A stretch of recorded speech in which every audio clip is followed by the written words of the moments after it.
Jedan važan proces unutar Ukrajine, možda i najvažniji, nastavit će se tamo gde su ga silom zaustavili 2014. U Hersonskoj oblasti, koja je pod kontrolom ruske vojske, ubrzo može biti proglašena Hersonska narodna republika. Da li je Hersonska narodna republika uopšte potrebna, s obzirom na to da Ukrajine neće više biti ako njena denacifikacija i demilitarizacija bude dovedena do kraja? Mnogi u Rusiji smatraju da je prisajedinjenje Ukrajine Rusiji jedini pravi istorijski izbor, među njima i poznati, ili barem do 2014. godine, ukrajinski političar Oleg Carjov, koji ne krije: Ukrajina kao država više ne sme postojati, to su ruske zemlje i one se moraju vratiti u Rusiju. I Carjov priznaje da je pripajanje Rusiji cele Ukrajine odjednom veoma složen i težak zadatak i ekonomski i zato što je nacionalizam ovladao milionima, naročito na zapadu Ukrajine.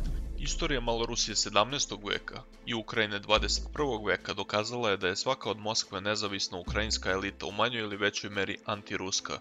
Pretvaranjem ukrajinskih oblasti u narodne republike biće započet proces formiranja oblastnih elita koje će od svog dela Ukrajine, antirusije, praviti Rusiju. I u Moskvi se priznaje da bez lokalne proruske elite narod neće biti lako izlečiti od ukrajinskog nacionalizma. Upravo započinje višegodišnji proces demontaže antirusije. Hersonska narodna republika će biti jedan od prvih koraka demontaže. Kijev ne krije da se veoma boji pojave Hersonske republike, zato su mnogi uvereni: što se pre pojavi, to bolje. Tako će se brže pojaviti i Harkovska, Nikolajevska, Odeska, Zaporoška, Krivoroška republika itd.